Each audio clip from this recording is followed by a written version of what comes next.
Thank you very much, Mr. Chairman, Ambassador Kumar, distinguished guests, ladies and gentlemen.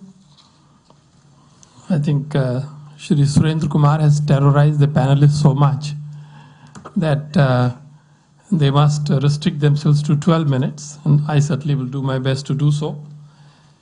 I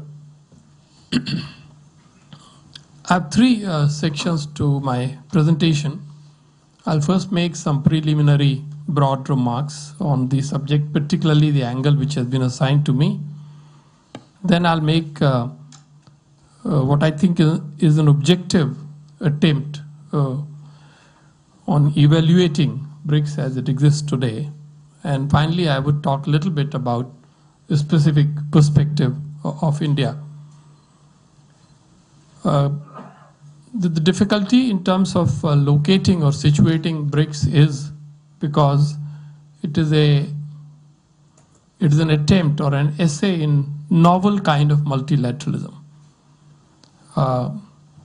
It's a grouping where countries are coming together not because they belong to same culture or same region or same basic purpose, but because their interests coalesce.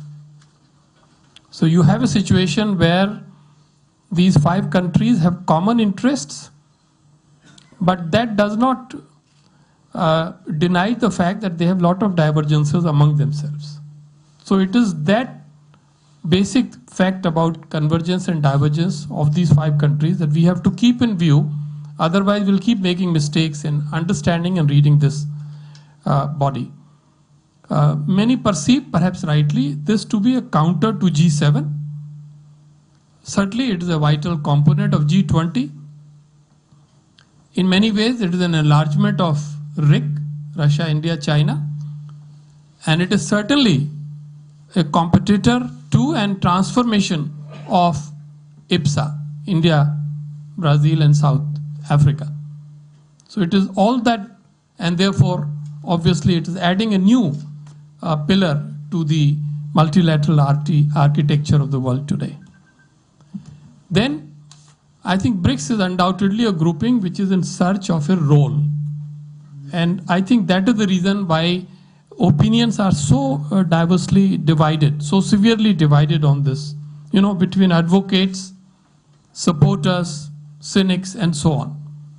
It is still in the process of finding a role, but I think what is very clear to me is whether you call it anti-Western, non-Western, etc., that label is not important. What is important is that BRICS is a kind of a balancer to the West-dominated international system today.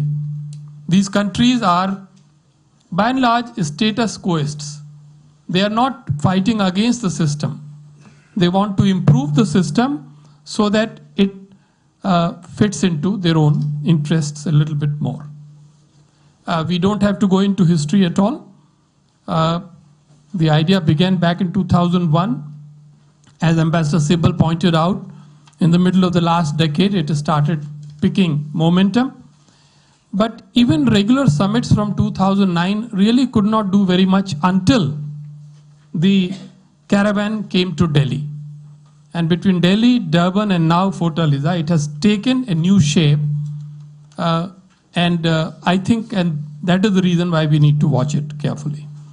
Now let us attempt an assessment. Despite Ambassador Kumar's remarks, I would still stick to the 3 C's to describe the correct evaluation or present correct evaluation of BRICS. And those 3 C's are common vision, coordination, and cooperation. By common vision, again, as I said earlier, we don't have to take that all of them have an identical vision.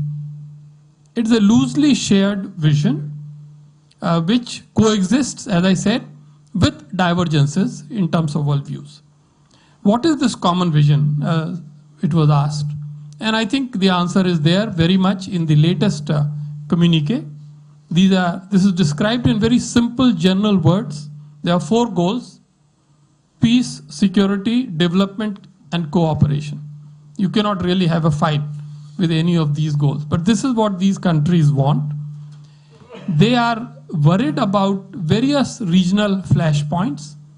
They want to beware of turbulence and instability which is there in the world, and they want to work therefore for broadly political and economic cooperation.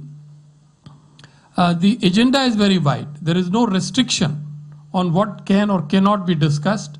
So ranging from politics to economy to energy to sustainable development to people cooperation. It's a very flexible agenda, and it will all depend on how the five of them hang together. So far, that is until Fortaleza happened, it was more, cooperation in words. But now I think we have begun to see the signs of cooperation in action also. Coordination, this is still largely in terms of crafting and articulating common positions on a large number of regional issues today, ranging from Afghanistan to Syria to Iran to Ukraine and the whole lot of it. This is the making of the joint communique very much reminds you of the olden times when we used to sit down and negotiate the NAM summit documents. In fact, this one, the last one, was the longest of the past 6 summits, but it has its own value. At least some of us read them rather carefully. And then the third pillar, cooperation. It's not just about the new development bank and the CRA, currency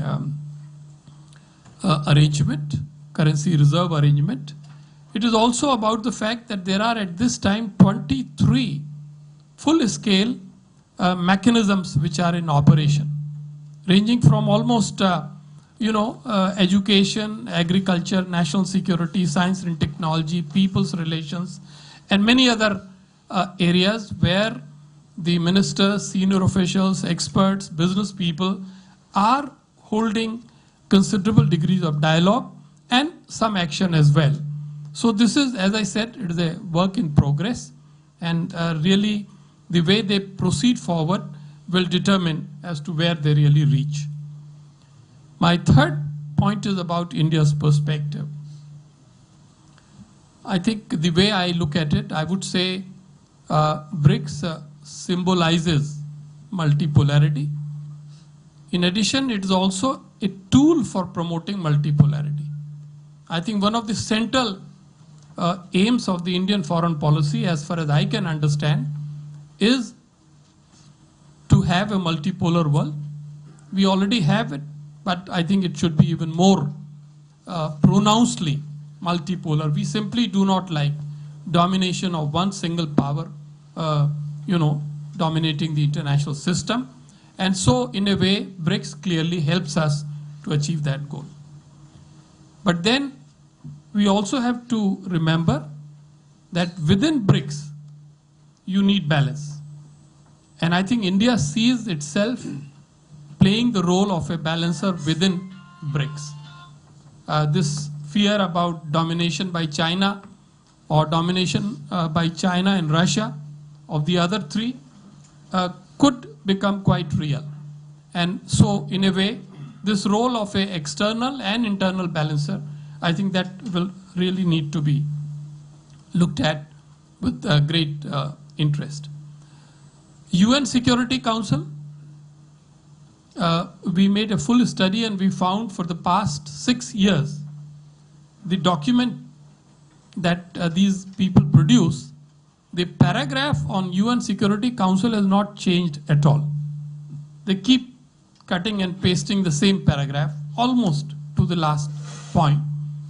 And this shows that frankly BRICS is not the place where you are going to be able to get any movement from China and Russia, that can cause comfort to the other three. I myself had gone to China, and in a number of occasions or interactions, we found that this is a very, very touchy subject. So you're welcome to remain disappointed and so on, but this is one area where BRICS, I feel, would not be able to do much.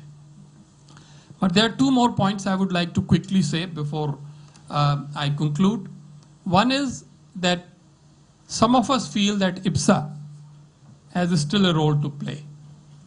There was competition between IPSA and BRICS. IPSA lost. But probably all hope is not lost, because it's only by making IPSA a more strong body than it is today that you would be able to make BRICS also a stronger organization. It provides equitable balance, and it allows India, South Africa and Brazil to play a bigger role than they would be able to play.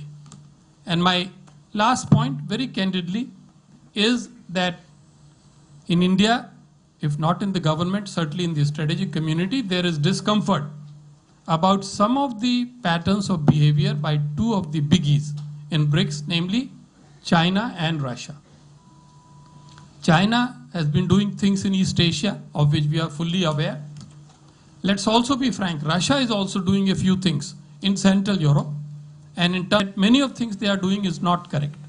India is committed to following an international relations system which is based on norms, rules and laws.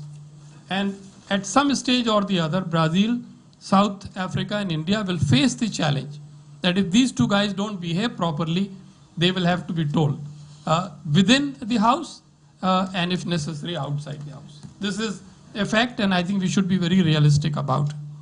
And therefore, my conclusion would be that BRICS will get where it wants to reach, provided two things. Number one, it has internal coherence.